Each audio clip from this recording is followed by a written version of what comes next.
What's going on, everybody? Welcome to another episode of the AMS podcast. I'm your host, Adrian Michael Soto, discussing things about films past, present, and future. And today's episode is going to be something new and different. As you might see on an image right next to me, I'm going to be ranking all of the Spider Man films. I'm going to just give you my thoughts and how I perceive them myself. You might not agree on my list. um, by any means, by no means, I don't hate any of these movies in a particular order. I just didn't like them as much as I liked other ones. And you may see a particular set of movies that are fairly recent. I won't spoil them by any means. But overall, let's as I'm talking to you right now, let's see how far Spider-Man goes. Marvel Comics. Spider-Man has been around since August of 1962. And to be fairly honest, I would say I grew up as Spider-Man being one of my very first comic book superheroes that I enjoyed.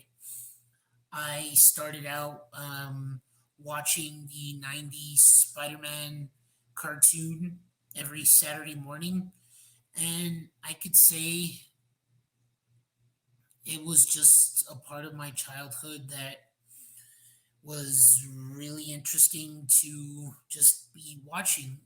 And if you would have told my younger self that, as you see there in the image, you would have gotten a vast majority of all these movies and films, including video games, of an iteration of Spider Man, and just overall the storytelling and how things are perceived on just a guy who wants to live his life, and he has to deal with a responsibility or a duty that was tasked upon him, or he decided to take it upon himself to be better than others and to be better than himself.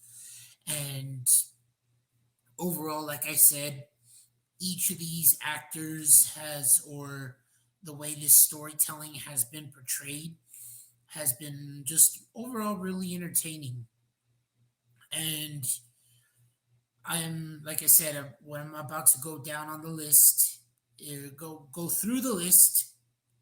Like I said, they do it in different ways and certain points and aspects. So we're gonna go through the list of the films, and unfortunately, starting at the bottom, in first one is The Amazing Spider-Man 2. I enjoyed Andrew Garfield's iteration of Spider-Man. This was Sony trying to build their own universe, and I believe already at the time, this was back in 2012 or 13, I might be off, but Marvel Studios was at of the early stages of their creating their cinematic universe. And this is a fairly old film, so little minor. I'm gonna just throw it out here: spoilers for the later films, and I won't spoil the more recent films. As you might have seen, Spider-Man Across the Spider-Verse has recently been released, but Andrew Garfield and Emma Stone's relationship was the really good part of the series, because instead of it being Mary Jane, which is in the comic books, him and Gwen Stacy, their bond and their connection was just really strong in this. And Spider-Man, The Amazing Spider-Man 2, suffered from the the gist of the Spider-Man 3 film from Tobey Maguire, where I could say there was too many cooks in the kitchen. They introduced a version of Green Goblin, Jamie Foxx's Electro, I wasn't that really enthralled, but what kind of obviously I'll give it the benefit of the doubt as spoiler here. You don't want to listen to what I'm about to say. You can speed it up in this video. The unfortunate death of Gwen Stacy, which is in the comics, and just Andrew Garfield's acting and the suffering of what he deals with. And he only, as of this far, he's only gotten two films, and he's a really good actor. And what he was asked to do, and overall, it's just one of those that he ends up, man, it's such a that bond and that connection, which kind of levels it up a little bit. But then the addition to a storyline of adding too many villains, and then you get Paul Giamatti's Rhino the last 5 minutes of the movie. It's not that I'm like subpar to say the least, but I'm gonna give it at the bottom of the list. And as we proceed to the top, I'll start going more into detail of why I saw that. The next one is Spider-Man 3. When I saw this one, like I said, this was, I believe, 2006, 2007. I thought it was really cool because they do the symbiote art or symbiote version, where in the comics, Spider-Man gets a symbiote, the little black goo that is gets on Eddie Brock and it's on Spider-Man. If for all my comic book fans, you know this is something that happens in the comics. I remember this going back to the 1990s Spider-Man film, Spider-Man cartoon, and Peter Parker. It controls his body, and he gets angry. But the way he is angry in this movie, the way they do it, they make him goofy, emo type, and obviously, if you know the dance scene, uh, and it's another one of villains crammed in just for the sake of it.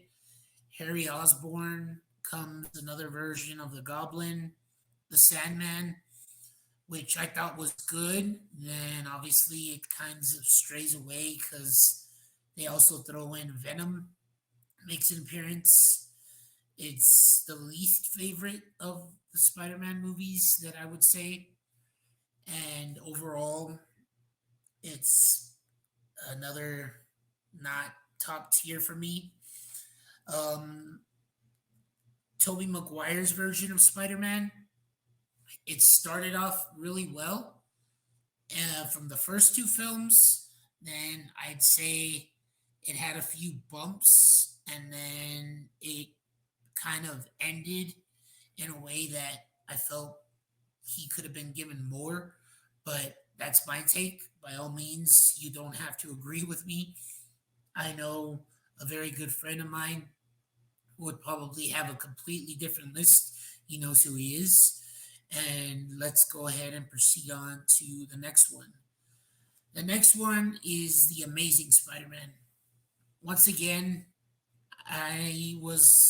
this was the first introduction to Andrew Garfield. His iteration of Spider Man or Peter Parker was different from Tobey Maguire's, different from Tom Holland. And I was very enthralled. And once again, his relationship with Gwen Stacy, Emma Stone, really good. The introduction to the lizard brought me back, and I'm going to reference this a lot to the 90s Spider Man cartoon. Um, it's a different take on a different villain because, as you'll see, they brought up we've seen the Green Goblin several times, so this was a different take in introducing a new villain, and they introduced it very well. You do get the unfortunate loss of Uncle Ben, as is like how you see in Batman movies, how spoiler loses his parents.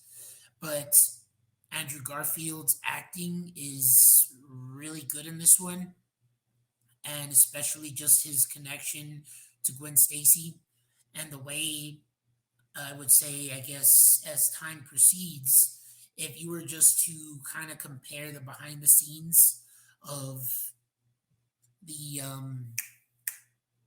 the way the filming is done of how this version of Spider-Man swings through buildings and just this iteration suit as well.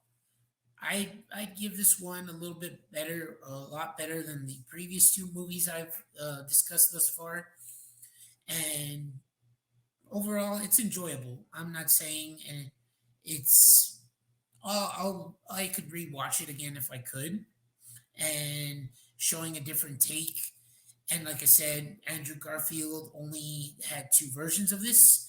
And as you'll see, once I reach the top tier Spider Man films, he gets to complete the story arc in a way.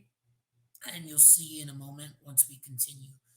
And going above the list is Spider Man 2. And for this, it's the second film for Tobey Maguire. You get introduced to Doc Ock, a version as a new introduction. Sam Raimi directed part of his three-part film series, and it's another one where Tobey Maguire and Kirsten Dunst have that relationship, and overall, the fights between Spider-Man and Doc Ock are awesome, and it would be just a lot of really good parts in this movie. And knowing more about back then, this is I'm gonna have to look this up as I talk to you. Spider-Man 2. Spider-Man 1 is a little bit higher on my list, but Spider-Man 2 movie.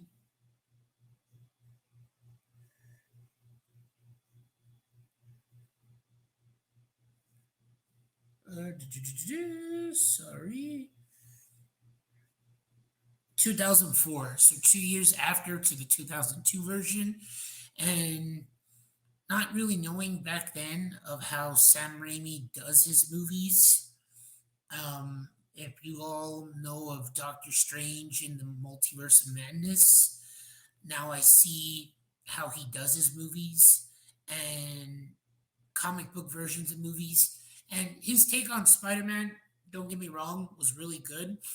And I just feel like the other versions of Spider Man were different. And obviously, as it progresses here in the first Spider Man, which we'll get into in a second, it's going to be that Peter Parker's a little bit older and he's experiencing taking on the responsibility and whether it's not worth being Spider Man. So, just a lot of good moments and character arc. And if you all know that I do hype up superhero movies, or know me personally, I hype up superhero movies.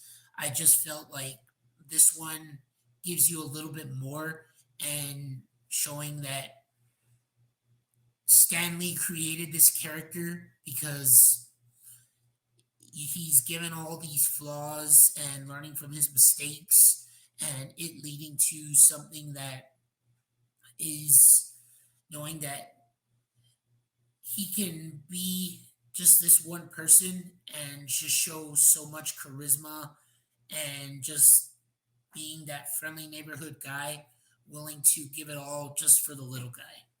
So overall, Spider-Man 2, it's next. And going into a little bit higher in the list, Spider-Man Far From Home, we are given the introduction to Mysterio. And I really thought that this is another good villain introduction. This is now going into the Marvel Studios version and to Tom Holland's take on the character. Tom Holland is a little bit younger, as or is portrayed as being younger as a high school student, and just the way he perceived himself. If you all saw Captain America: Civil War, different take and charisma on it, and just the way he's going through his arc here on each of his trilogy of films. And if you, to all my comic book fans, if you know who Mysterio is, you just the way they perceived him, and the moment he has his fight several times, yeah, I just felt like I was watching the cartoon, and obviously it's in the comics, and just it was really well. And in this, he falls in love with a different kind of MJ, Michelle, played by Zendaya, who I also feel kind of like Andrew Garfield and um, Emma Stone's relationship. They've built a very good relationship on screen and on off screen, actually, which I believe they're still dating. But overall, this is just, I'm going to go in a little take of Spider Man trying to just be by himself in a way and not having any assistance from anybody. Minus, as you see, Samuel Jackson does make an appearance, but I won't spoil. I'll try and give vague spoilers if you plan on seeing any of these movies, and just giving your take of them. And overall, it was an enjoyable movie, but I feel like in Tom Holland's version, the other two precede them from the next ones. And now we're reaching the top tier films. The next one I'd say above that is the first Spider Man. And the reason being this was I wanted this, like I said in the beginning, if is I grew up and getting introduced to this being as a film version was really cool. Even the younger version of me, until to this day, I appreciate it just for the story arc he um, of how he deals with going from the loss to his Uncle Ben to falling in love with Mary Jane Watson, and just kind of like coinciding that high school life. Yes, Toby Maguire probably did look old, but overall, just the way he gets introduced, and this is just our very first take of what was to come of Spider-Man, and who would have known that we would have gotten so many iterations of it. And I give this one a little higher praise than the other previous Tobey Maguire films. And yes, it's your with Batman you have to have the Joker, and with Spider-Man, I'd say Green Goblin is up there. It's nothing like what you see in the comic books. And another reference, 90s Spider-Man cartoon, he's not wearing a helmet. And back then, I thought it looked cool. And yes, it looks a little bit cheesy, but Willem Dafoe's portrayal of Norman Osborn and his moments with Spider-Man, minus the style of the suit and obviously the glider that he's on, still cool because we'll see Willem Dafoe in a future movie that I'll talk about in just a second. And basically, I really enjoyed this one amongst what I've talked about thus far. So the next is Spider Man Homecoming. And as I previously brought up, you're introduced to Tom Holland's Spider Man in Captain America Civil War. And it's only maybe about 10 minutes of the movie. And to some, once this movie came out, you're shown that Iron Man is going to be in this movie because now Spider Man is involved in the Marvel Cinematic Universe. And at first, I remember people saying, oh, he needs Iron Man's help, blah, blah. To me, I saw it as This is a young version of Spider-Man who wanted just to do good by any means, but he needed to learn to take the responsibilities for himself and learn to do things on himself because before Spider-Man was introduced, Iron Man, Captain America, Thor, they had films where none of the Avengers were there, even when they started the Avengers. Maybe Samuel Jackson appeared here and there, but it was it was something that he needed. Tom Holland's character or Peter Parker needed to realize that he needed to be on his own and not rely on just impressing Tony Stark himself, and the introduction to a new villain, Vulture, played by Batman, Michael Keaton. So he was a bat, and now he's a vulture. And the way that film arc or film character, the villain, you kind of sympathize with him as well. And in the comics, it's portrayed a little bit cheesy. And now that like Spider-Man's in the Marvel universe, some of these villains are connected to this universe per se and connected to other characters, which make it interesting as well. So overall, this was a good intro to Tom Holland's version of Spider-Man, and I enjoyed it, especially new characters like Ned and his the start of his love interest Zendaya, Michelle, played by Zendaya, and really good film. And I would say Homecoming, and they phrased it in that way of bringing back Spider-Man into Marvel's cinematic universe, which is a partnership with Sony, and I'd say it's worked thus far. And the next on this list, now we're reaching the top tier, the top ones. We're now at the pinnacle. Is Spider-Man Into the Spider-Verse. This one is an introduction but animated version of Miles Morales.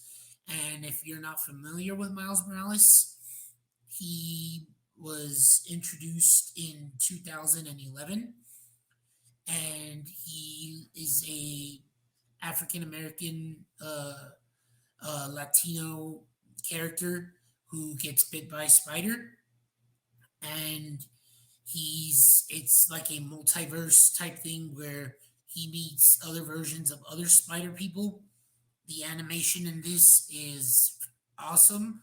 The story is perfect, and overall, just a really good movie to introduce a character like this. As of about a few weeks ago, the time of this recording, they did announce, or Sony announced, that they do have plans to make Miles Morales a live action version and possibly being in the Tom Holland Spider-Man universe, because in the comics, Spider-Man takes a break, steps away, and this Spider-Man, Miles Morales, might be the future of movies.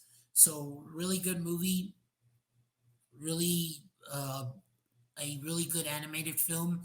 It won Best Picture or Best Animated Film at the Oscars at the time, and just in a little bit, I will talk about the film sequel to this. Definitely check it out. Um, like I said, if you're not a superhero fan, I'd say this is a very good animated film, and it gives you homages, and it's a love letter to Spider-Man in general and the Spider-Man lore and the history of it. So overall, really good film. Now, Spider-Man No Way Home. This is I'd say the best Spider-Man films out of Tom Holland's, and this one has already been out. I will just give a minor spoiler. If you don't want to listen, speed up a little bit. and you get introduced to Andrew Garfield and Tom Holland.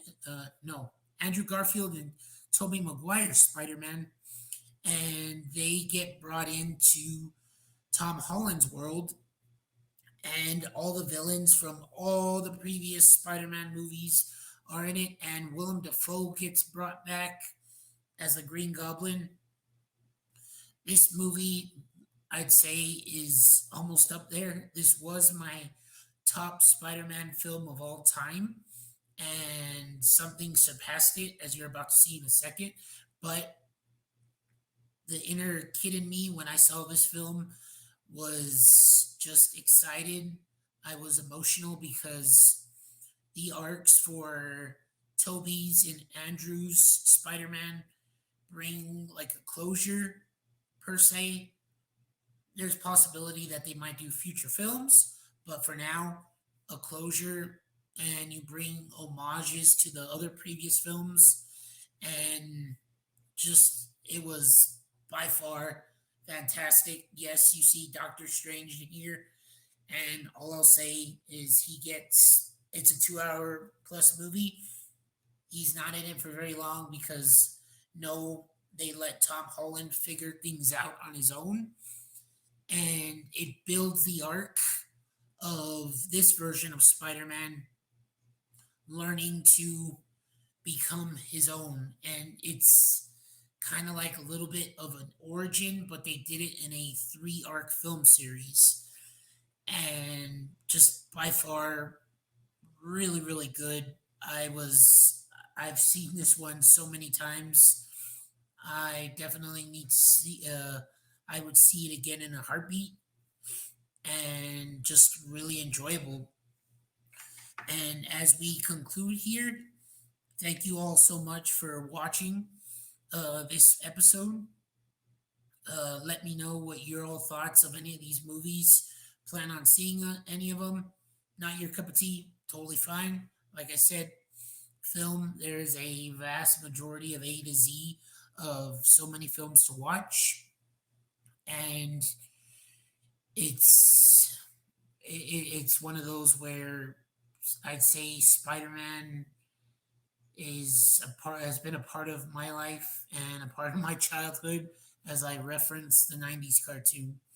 And this was number 2, and the number 1 is this movie, Spider-Man Across the Spider-Verse. As you just saw, I rated highly Spider-Man Into the Spider-Verse. You can see my review on the channel of the film. This movie left me speechless. It was emotional. I was laughing. I was in shock. It was one of those, once again, I praise the animators that have done these films, and overall, just really putting the effort of the first one came out back in 2018, and it took 5 years to finally release this one. It was worth the wait, and all I'll say is there's another third film coming soon. Um, I won't give you any spoilers, but I just love this character so much, and the way this film was done, it's you're left with you need to be yourself. Don't let anybody tell you what you're meant to do. And if you want to go do something in your life, by all means, go do it. You're given a task or an opportunity, take it. And that's kind of like the moral of this. It's about family, it's a love story. And once again, it does an homage and a love letter to the history of Spider Man. Highly recommend it. I gave this one high praise, as I said. And overall, that's it, guys. As you saw, I went from least favorite to the top tier of Spider-Man films. And let me know what you all think. Have you seen the latest Spider-Man movies? Give me your thoughts. And This has been a episode of the AMS podcast. I'll try and see if I can create another one here and there of ranking certain particular films. But in the meantime, AMS podcast discussing things about films past, present, and future. I'm your host, Adrian Michael Soto. I'll see you all next time. Bye for now.